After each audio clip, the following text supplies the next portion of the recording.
নামুক, কারণ রাজ্যের উপরে জমে থাকা যে নিকোষা কালো অন্ধকার সেটা অন্তত শেষ হোক। এখানে বন্ধ, এই মশালটা বন্ধ করে দিন তো। আমরা চেয়েছি যে যেভাবে সরকার ঘটনাকে লঘু করে দেখানোর, দোষীদেরকে আড়াল করার প্রচেষ্টা চলছিল, তার থেকে নিরপেক্ষভাবে তদন্ত হোক। আমাদের মিছিল চলাকালীন সময়েই হাইকোর্ট থেকে রায় এলো যে সিবিআই তদন্ত হবে, আমরা স্বাগত জানাচ্ছি। কিন্তু চাইব যে এই যে সংস্কৃতি দোষীদেরকে আড়াল করার, ওরা রাজ্য জুড়ে চেপে বসেছে, পুলিশকে চাপ দিয়ে তদন্তকে প্রভাবিত করার যে কাজ এই রাজ্য জুড়ে চালিয়ে যাচ্ছেন এই রাজ্যের শাসক দল এবং মুখ্যমন্ত্রী নিজে, তাকে যদি শেষ করতে হয় তাহলে রাজ্য জুড়ে প্রতিবাদ আরো তীব্র করতে হবে। একদমই ঠিক, একদমই ঠিক। হ্যাঁ, আমরা কিছুক্ষণ আগে জানতে পারলাম যে কলকাতা হাইকোর্ট এই গোটা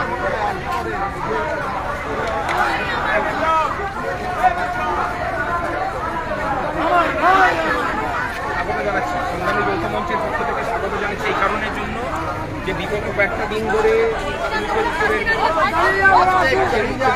শুরু করে যেভাবে একের পর এক এই ঘটনাটাকে লঘু করে দেখানো, আসল দোষীদেরকে আড়াল করার যে চেষ্টা করছিল,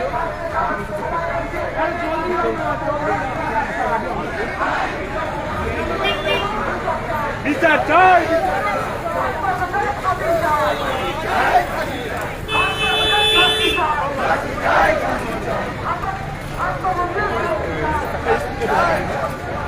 বলছি, আজকে যে আমরা প্রধান যৌথ মঞ্চে প্রধান আর্যিকরের ঘটনায় আপনারা কি কি দাবি চাইছেন এই মুহূর্তে? আমাদের একটাই দাবি, ভবিষ্যতে যেন কোনো পশ্চিমবঙ্গের মেয়েকে এই অবস্থায় না পড়তে হয়। আমাদের সবার ঘরে সন্তান আছে, কোনো রাজনীতি চাই না, কিন্তু কোনো মহিলা নারীকে যাতে কঠোর শাস্তি দাবি করছি। আমাদের মনে হচ্ছে যে এই যে সঞ্জয় নামের ছেলেটা ধরা পড়েছে, এর পরও আরও কিছু প্রভাবশালী লোক আছে। আমরা চাই এদের গ্রেপ্তার এবং দৃষ্টান্তমূলক শাস্তি, যাতে ভবিষ্যতে আর কেউ সাহস না পায়। আজকে একটা সরকারি হসপিটাল, তার কেন নিরাপত্তা থাকবে না? এই নিরাপত্তা দাবিতেই আমরা চাইছি কঠোরভাবে, রাজ্য সরকারকে এটা মানতে হবে। কিন্তু বলছে যে কোথায় সরিয়ে নেওয়া হয়েছে? ওনাকে এক জায়গা থেকে সরিয়ে আরেক জায়গায় দিয়েছে। ওনাকে ইমিডিয়েট সাসপেন্ড করা উচিত, বসিয়ে দেওয়া উচিত। ওনাকে ইমিডিয়েট বসিয়ে দেওয়া উচিত। ওনার তো এটা মানে ট্রান্সফার হয়েছে, ওনাকে তো কোনো শাস্তি দেওয়া হয়নি। উনি প্রভাবশালী কিনা এই পিছনে আমরা মনে হচ্ছে কিছু প্রভাবশালী লোক আছে, তাদের সবার চাইছি আমরা, প্রত্যেকের গ্রেপ্তার চাই।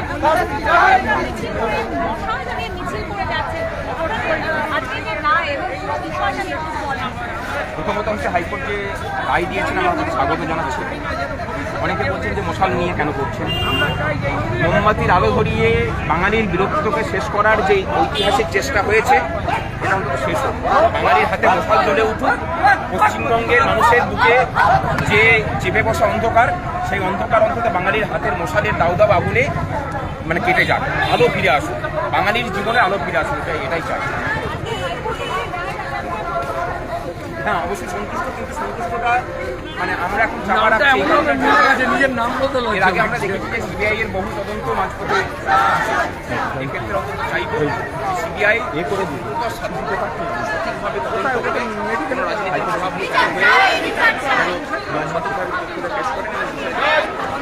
আরে মশাল দিয়ে দিবি, মশাল মশাল মশাল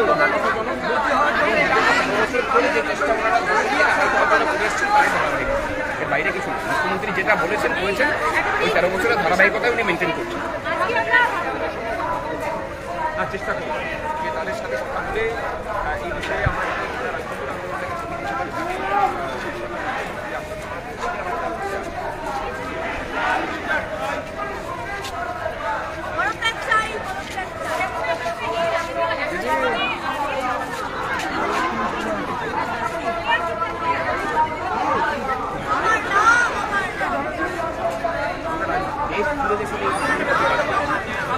গোটা দেশ পথে নেমেছে কি কারণে?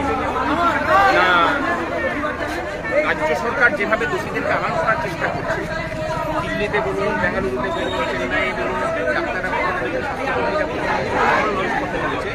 পশ্চিমবঙ্গ সরকার তো দিতে চাই। এটা কি ভাবেন যে শুধুমাত্র পশ্চিমবঙ্গ সরকারের লজ্জা? আমাদের মানে বাঙালি জাতি হিসেবে আমাদের লজ্জা।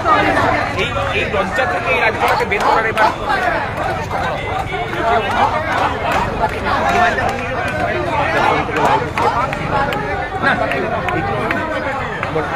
সন্দীপদা, আমরা তো এগিয়ে যাচ্ছি আরজি করের দিকে আস্তে আস্তে। এই যে আন্দোলন যেটা আজকে হচ্ছে, আমাদের অনেকে এখানে জমায়েত হয়েছে আমরা একসাথে, এবং দেখছি অনেক সাধারণ মানুষও আছে এদিক ওদিক আমাদের দেখছে। তুমি কিছু বলো। দেখো, প্রথম কথা হচ্ছে আজকে আমরা উস্তি ইউনাইটেড বা সংগ্রামী যৌথ মঞ্চের প্রতিনিধি না, আমরা আপামর পশ্চিমবঙ্গের সমস্ত নারীদের প্রতিনিধি, সমস্ত নারীদের নিরাপত্তা। আজকে আমার ঘরে, তোমার ঘরে, সবার ঘরে কন্যা সন্তান আছে, আমাদের স্ত্রী আছে, বোন আছে, আমরা চাই সবার নিরাপত্তা। পশ্চিমবঙ্গের তো আমরা এইরকম কালচার দেখিনি, এইরকম আর্জি করার বুকে এইরকম ব্রুটালি মার্ডার, এত নৃশংস মার্ডার। আমরা চাই এটা সাধারণ মানুষ পথে নেমেছে, এটা বন্ধ হোক। যারা জড়িত আছে তাদের কঠোরতম শাস্তি হোক। প্রথমে পুলিশ থেকে বলা হয়েছিল এটা আত্মহত্যা এবং অনেক কিছু ধামাচাপা দেওয়ার চেষ্টা হয়েছিল, এটা ঠিক না। আমরা চাই যে যদি কোনো প্রভাবশালী ব্যক্তি থাকে তাদের ইমিডিয়েট অ্যারেস্ট করা হোক। পুরো আমাদের আপামর তদন্ত চাই। সিবিআই হলে ভালো, কিন্তু সিবিআই অনেক তদন্ত দেখেছি আমরা মাঝপথে বন্ধ হয়ে যায়, সেই জিনিস যাতে না হয়। কঠোরতম শাস্তি দাবি করছি আমরা, কঠোরতম শাস্তি। আমরা আজকে কোনো সংগ্রামী যৌথ মঞ্চ বা উস্তি ইউনাইটেড না, আমরা পশ্চিমবঙ্গের আপামর নারী জাতির সমর্থনে নেমেছি। কিন্তু এই যে প্রভাবশালী যাদের নাম উঠছে তাদের আড়াল করার জন্য প্রচুর চেষ্টা হচ্ছে, আমরা চতুর্দিকে দেখতে আমরা পাচ্ছি। এইটার জন্য এইটাকে আটকানোর জন্য এই কি করা এই যায়? আড়াল করার জন্য যাতে না করে আমরা কঠোরতম শাস্তি দাবি করছি, কঠোরতম শাস্তি দাবি করছি। আজকে যে রাস্তার পথে নেমেছেন অনেক সাধারণ মানুষ, আজকে রাস্তায় পথে নেমেছে, প্রত্যেকে কিন্তু একই দাবিতে নেমেছে যে কঠোরতম শাস্তি চাই। এই জায়গায় আমরা কোনো কম্প্রোমাইজ করতে রাজি না। পশ্চিমবঙ্গের নারীদের সুরক্ষা নিয়ে আমরা কোনো রকম কম্প্রোমাইজের রাস্তায় যেতে রাজি না। আমরা চাই এর সুবিচার। সে সিবিআই করুক, কলকাতা পুলিশ করুক, কি ইন্টারপোল পুলিশ করুক, আমার দেখার দরকার নেই। আমরা চাই সঠিক বিচার, আমরা চাই সঠিক বিচার। একদমই ঠিক সন্দীপ দা, আমরা আস্তে আস্তে এগিয়ে চলেছি আরজি করের দিকে। আমরা আরজি কর পৌঁছে যাব। আমাদের সাথে সন্দীপ দা, ভাস্কর দা, সংগ্রামী যৌথ মঞ্চে অনেকে আছেন। সুদা বলুন একটু আমাদের এই আজকের আন্দোলন সম্পর্কে। আমরা কর্মচারী হিসেবে এবং শিক্ষক হিসেবে এবং বিভিন্ন স্তরে অস্থায়ী কর্মচারী, এটা আমাদের একটা সামাজিক দায়িত্ব মনে করে এর প্রতিবাদ দেওয়া, এবং কর্মরত অবস্থায় একজন কর্মরত মহিলা তার উপর যে অমানবিক একটা অত্যাচার করে তাকে মেরে ফেলা হয়েছে, খুন করা হয়েছে, তার পক্ষে আমাদের যারা বিভিন্ন মহিলা কর্মী আছে, সে নার্স থেকে শুরু করে, অঙ্গনারী কর্মী থেকে শুরু করে, টিচার থেকে, আশা কর্মী থেকে শুরু করে, আজকে আমরা সবাই এসছি যে এর প্রতিবাদ দেওয়া দরকার। তাহলে আমাদের কাজের নিরাপত্তা কোথায়? যে আমরা ডিউটি করতে এসে যদি সে খুন হয় কর্মরত অবস্থায়, তাহলে পশ্চিমবঙ্গের কোনো অফিস নিরাপত্তা নয়। আমরা তদন্ত চাই যে সেই দিনকে যারা উপস্থিত তারা কারা কারা বিদেশে চলে গেছে, কারা কারা নেই, তাদের খুঁজে বের করা হোক আর কি। এই দাবি, এই লড়াই চলবে যতক্ষণ না এর প্রতিকার হচ্ছে। সংগ্রামী যৌথ মঞ্চ এই লড়াই চালিয়ে যাবে। আচ্ছা, এর মধ্যে কিছু প্রভাবশালী ছেলেপুলের নাম উঠে আসছে, তো তাদেরকে আড়াল করার জন্য যথেষ্ট চেষ্টা হচ্ছে, আমরা বুঝতে পারছি। এটাকে কি করে আটকানো যায়? এখানকার পুলিশ তো এইভাবেই আমরা করছে। মনে করি যে এই 2-3 দিন ধরে পুলিশ প্রশাসন এবং ওখানকার যে হসপিটাল প্রশাসন এই কাজই করেছে যে সিবিআই এলে যেন কোনো তথ্য না পায়, সেই জিনিসটা পরিষ্কার করার চেষ্টা তারা এই কাজটাই কদিন ধরে করেছে। এই জন্য এই সময়টা নেওয়া হলো। মুখ্যমন্ত্রীর কথায় কোনো ভরসা করে কোনো লাভ নেই। ওনার এতেই এই কাজগুলো কিন্তু ওখানকার, নাহলে সাহস পেত না ওখানকার হসপিটাল প্রশাসন এই কাজ করতে।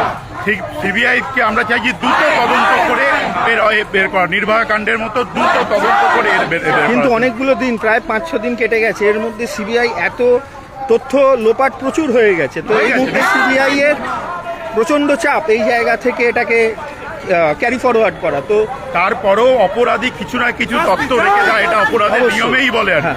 তাই যারা অপরাধ খুন করেছিল তারা যেমন অপরাধী, আজ যারা তথ্য লোপাট করেছে এরাও অপরাধী। আমরা মনে করি সিবিআই ঠিক মতো তদন্ত করলে সেইটাও বেরোবে যে কোথায় কোথায় কিভাবে তথ্য লুকিয়েছে, সেটা নিশ্চিতভাবে বেরিয়ে যাবে। হেডফোনের সৌজন্যে যেমন একজনকে ধরা গেছে, বাকিদেরও কিছু না কিছু দাঁড় করানো হয়েছে, 2-3 বছর পর ছাড় পেয়ে যাবে, সেইভাবেই পরিকল্পনা করা আছে। আসল অপরাধী আমরা মনে করি পশ্চিমবঙ্গে নেই, তারা বেরিয়ে গেছে। কারা কারা বেরিয়ে গেছে বলে সহজ উপায়, আর কোনো উপায় না যে সেই দিনকে কারা কারা ঢুকেছিল আর কারা কারা বেরিয়েছিল, তার মধ্যে কারা এখন পশ্চিমবঙ্গে নেই, তাহলেই বুঝে যাবে কে অপরাধ। পরিষ্কার। একদম অসংখ্য ধন্যবাদ।